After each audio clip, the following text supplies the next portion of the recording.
మంచి లాభం వస్తుంది. బోర్డు పెట్టి అమ్మడమే బెటర్ అనిపిస్తుందండి. 150 తక్కువ లేదు ఫైనల్ రేట్. ఇది 400 అవుతుంది. స్వామి ನೀವು ಎಂದಿದ್ದಂಡ್ಯ ನಾಲ್ಕು ತಂದ್ರೆ ಓಸಿ ತಗೊಂಬಿಡಿ 7 ಇಲ್ಲ 7 ಬೇಕು 7 ತಂದ್ಯಾ 7 ಹೋಗ್ಬೇಕು ನನಗೆ ಯಾರೋ ಒಬ್ರು ತಗೊಂಬಿಡಿ 450 ಒಂದೇ ರೇಟ್ ಫಿಕ್ಸ್.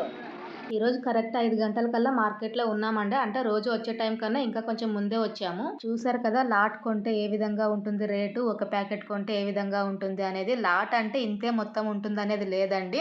5 ప్యాకెట్లు ఉండొచ్చు, 10 ప్యాకెట్లు ఉండొచ్చు, 20 ప్యాకెట్లు ఉండొచ్చు. ఈ దానిమ్మ పండ్లు అయితే మళ్ళీ రేట్ పెరిగిపోయింది. బాక్స్ వచ్చేసి 3500 చెప్తున్నారు అట్ట బాక్స్ లో ఉండేవి. ఏదైనా కూడా మనం ఒక బాక్స్ లేదా ఒక ప్యాకెట్ కొన్నప్పుడు మనకు రేట్ మామూలుగా ఇస్తారండి. ఎక్కువ మొత్తంలో కొన్నప్పుడు తగ్గిస్తారనమాట. మరి ఆ తగ్గించిన దాంట్లో మనం బార్గెన్ చేయడానికి ఉండదు. కాకపోతే ఆ లాట్ తీసుకున్నప్పుడు మొత్తాన్ని కూడా ఒకే రోజులో అమ్మేయాలి. ఈ రోజు 450 రూపాయలు పెట్టి బ్యాగ్ కొన్నామా అంటే రేపటి రోజున 300 కూడా కావచ్చు. మన సరుకు అంతా అయిపోతే మంచి లాభం వస్తుంది. ఇన్ కేసు అయిపోలేదు అంటే రేపటి రోజున మనం సరుకు తక్కువ రేటుకి అమ్ముకోవాల్సి వస్తుంది కదా. అందుకేనండి లాట్ కొనేటప్పుడు సాహసం చేయకూడదు అనేది. మన టైం బాగుంటే మరుసటి రోజు ధర పెరిగినప్పుడు మనకు ఎక్కువ లాభమే కూడా రావచ్చు. కాబట్టి మార్కెట్ రేట్ ఏ విధంగా కూడా మనం చెప్పలేమండి ఎప్పుడు ఎలా మారుతుంది అనేది. ఈ రోజు మనం మార్కెట్ లో అరటి పండ్లు అయితే కొనలేదండి. పప్పాయి పండ్లు ఒకటే తీసుకొచ్చినాము. సరుకు అయితే ఇంటి దగ్గర దించేసుకున్నామంటే, ఎందుకంటే అరటి పండ్లు లేవు, పప్పాయి పండ్లు ఒకటే కదా. కాబట్టి బండిని నేనే తోసుకొచ్చాను. పప్పాయి పండ్లు అయితే 2 బాక్సులు తీసుకొచ్చామంటే, అరటి పండ్లు ఎందుకు తీసుకురాలేదా అంటే పచ్చిగా ఉన్నాయన్నమాట. కలర్ బాగా పండుగ లేవు, అందుకే తీసుకురాలేదు. మన టైం ఒక్కోసారి ఇలా కూడా ఉంటుంది. అందులోనే ఈ రోజు కొంచెం రేట్ ఎక్కువ చెప్పినారనమాట. 50 రూపాయలు డిఫరెన్స్ ఉందన్నమాట బాక్స్ మీద. అందుకే మనం తీసుకురాలేదు. ఏదైనా ఒక సరుకు కంటిన్యూగా ఒకే రేట్ ఉండి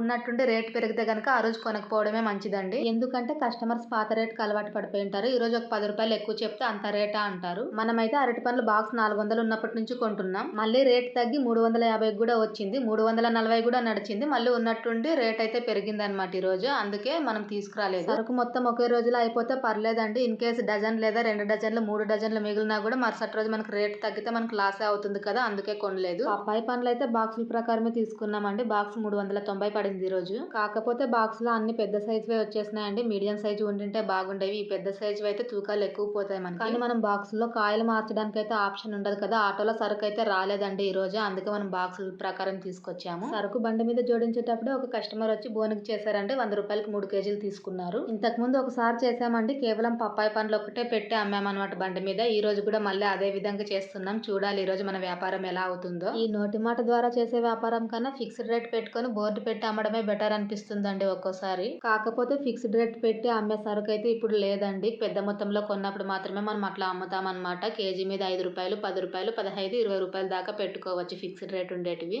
స్పాంజ్ జామకాయలు అమ్మినప్పుడే ఫిక్స్డ్ రేట్ పెట్టేది లాస్ట్ అయిందండి. మళ్ళీ మధ్యలో పెద్ద రేణిగాయలు తెచ్చినప్పుడు ఒకసారి ఫిక్స్డ్ రేట్ పెట్టాము. ఎందుకు మిషన్ కి గొలుసు వేసి బీగం వేసినారంటే, మేము కొత్త మిషన్ తెచ్చినప్పటి నుంచి మా ఆయనకి అలవాటు అనమాట. బండి మీద మిషన్ పెట్టిన తర్వాత లాక్ చేసేస్తారు.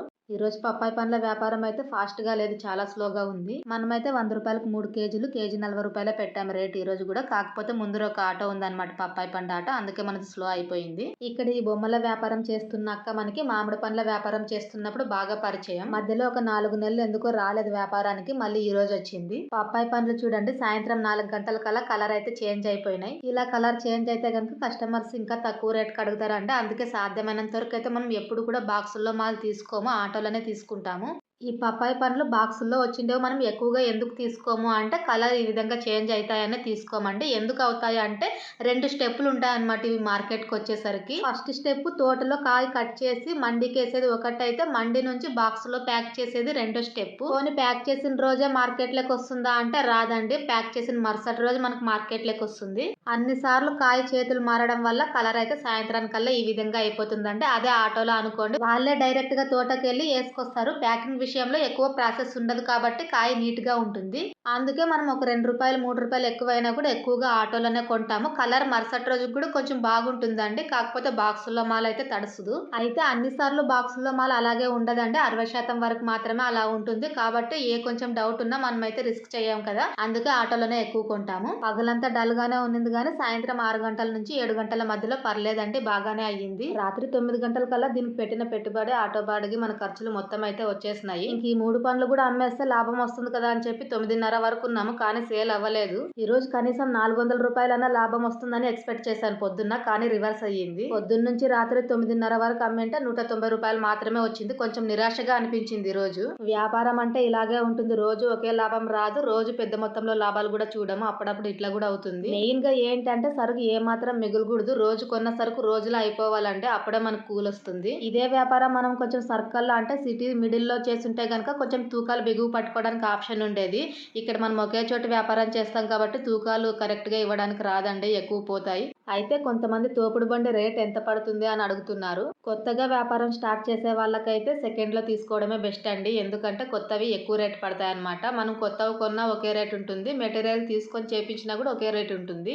సెకండ్ లో అయితే స్టార్టింగ్ 3000 నుంచి 5000 దాకా ఉంటాయండి తోపుడు బండ్లు. మనకు కొత్తవి అయితే గనక 10,000 లోపే వస్తాయి, 10,000 కంటే కొంచెం మంచి క్వాలిటీ వస్తుంది. ఇప్పుడు మా దగ్గర ఉన్న తోపుడు బండి అయితే ఇది మేము సొంతంగా చేపించుకున్నదండి, మెటీరియల్ తీసుకొని చేపించాము. రాత్రిపూట నేను బండి తోసుకెళ్లేటప్పుడు మా ఆయనకు కొంచెం భయం అనమాట, ఎందుకంటే వెహికల్స్ ఎక్కువగా ఉంటాయని చెప్పేసి ఆయనే తీసుకున్నారు మళ్ళీ మధ్యలో. బండి మొత్తం రెడీ అయ్యి మా ఇంటికి రావడానికి దీనికి వచ్చిన ఖర్చు అయితే 10,000 వచ్చిందండి. అప్పుడు కొంచెం రేట్లు ఎక్కువ ఉండేవి, కానీ ఇప్పుడు తగ్గాయి రేట్, అంత రేట్ అయితే లేదు.